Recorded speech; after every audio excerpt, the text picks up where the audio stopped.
Welcome back to the BookEnds YouTube channel. I'm James McGowan. I'm Jessica Faust. And we are literary agents who have taken our popular blog to YouTube. We discuss everything publishing related, from queries to getting your book on shelves. And today we're talking about comp titles because it's a source of constant frustration for authors. So we talked a lot. Can be for us too, though. It can be for us too. It often is for us. And for those who are new to the channel, comp titles are something, I'm sorry, did I step on your toes? Were you No, go ahead. Okay. Comp titles are titles that are competition, that you view as the competition for your book. And oftentimes they are asked for, requested in a query letter, or even when we go to sell books by editors.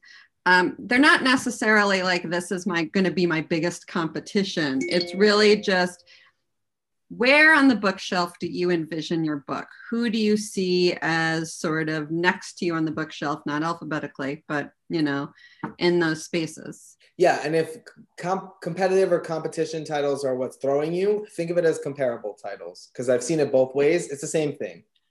Yes. But we've talked a lot on the channel and on the blog and in the past about how they should, the most important thing with a comp title is that it's accurate to your book, that we're not giving some sort of presentation of a book that's not actually what it is.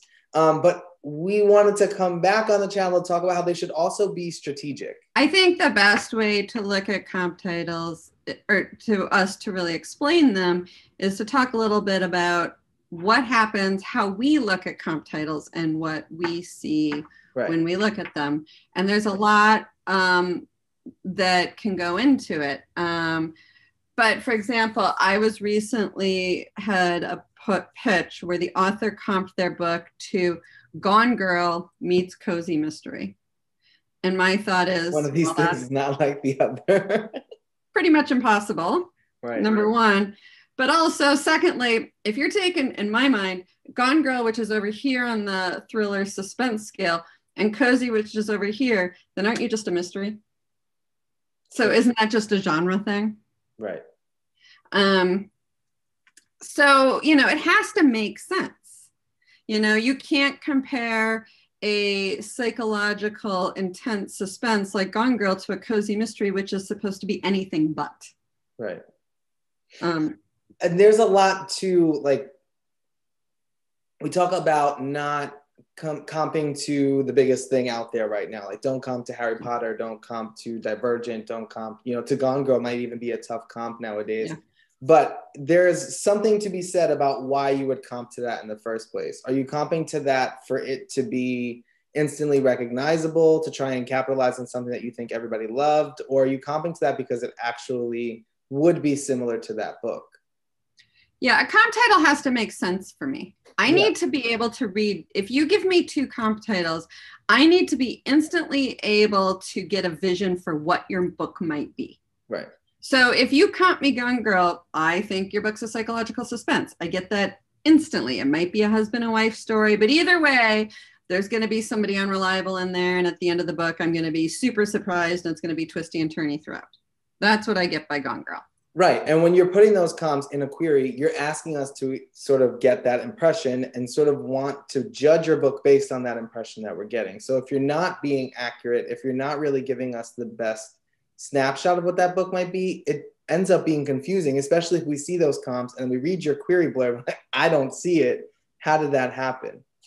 And I really do believe the best start is when I get a comp, I think that's where the book will be on the bookshelf. Right. That's sort of my first thought. So, you know, if you're going to comp, I'm trying to think of something other than Gone Girl. Well, now if you're going to comp, how about Girl on a Train? Girl on a Train, there you go. You know, then I immediately think it's going to go next to all the other psychological suspense out there. So if you're writing cozy mystery, or if you're writing women's fiction even, and you're comping Girl on a Train, I'm like, how's not really? Is going to be my thought. And also the idea is, part of the comp is to show that there is a market for the book and that you know what the market is. And I think that's super important. So I'm getting ready to go out with a book right now that I'm comping to The Other Black Girl and Such a Fun Age. The book definitely, James is so excited. The book definitely has a psychological suspense element, but in my mind, comping it to a straight psychological suspense is problematic because if I did that, editors are going to expect this really twisty, turny, unreliable, shocking ending. And it doesn't necessarily have that. Right. It's a story with this psychological suspense as a key component to the storyline. But since it's not psychological suspense, it doesn't have all of those elements the readers of that genre are going to expect. Exactly. Like Such a Fun Age, it has a very strong element of social commentary with a slight suspense element, but very subtle and not the key reason people are reading the book.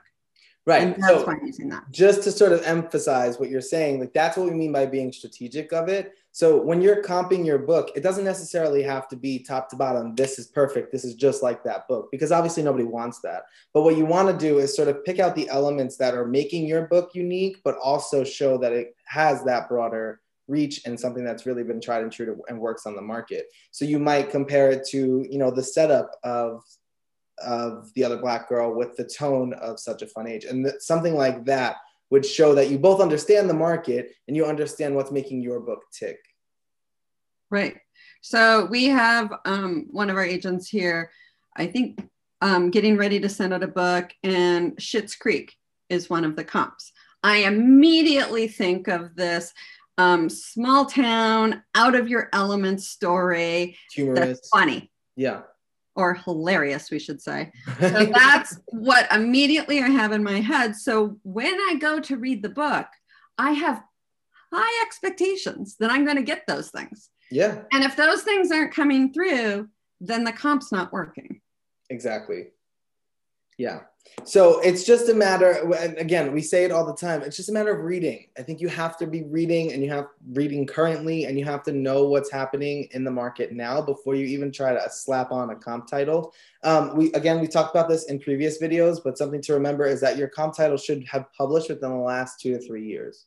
Yeah, and the real reason for that is if you're using something huge, if you're saying the only comp is Stephen King or Harry Potter or Nora Roberts, I think you really don't know your market because you haven't been reading anything more current or even sort of more mid-list or further down on the list than only the top books.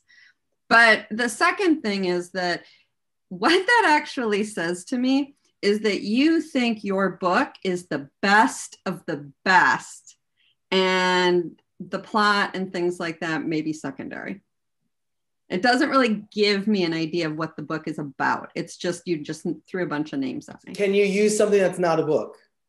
Oh, I totally think you can. I do too. I think if you're going to use multiple comps, then it might be worth having one of them be a book, but you can totally do something like Stranger Things meets Goosebumps, which tells me exactly. Listen, I don't watch much TV or any movies. As everybody at BookEnds knows and drives them crazy. I just don't. But I still know the comps. If you give me any of those comps, I typically know what they are. I mean, I would be cautious to do a show that's really, really hard to find because you can't guarantee anybody would know that. But I think it's perfectly acceptable. The other thing to know about comps is it's not going to be super simple. In other words, you might find an agent who doesn't want things comped to TV shows, and you might find another who, you know, hates Nicholas Sparks and doesn't want anything comped to him and things like that. So you can't appeal to everyone with your comp titles. So instead of trying to come up with titles that would appeal to every single different agent, try to come up with those that are really true to your book and your writing. Yeah, and that's what we mean about being strategic, because there's that inclination to be universal. Everybody knows Harry Potter. Sure, everybody knows Harry Potter, but is your book actually Harry Potter? Right, exactly. Well, we hope this was helpful. A quick guide to being strategic with your comp titles. If I say strategic one more time, I'm going to throw myself out the window. I feel like if I say comp one more time. I know. Well, so we hope it was helpful. Don't forget to like and subscribe, and we hope to see you back here next time where we will not use the word strategic and we will not use the word comp.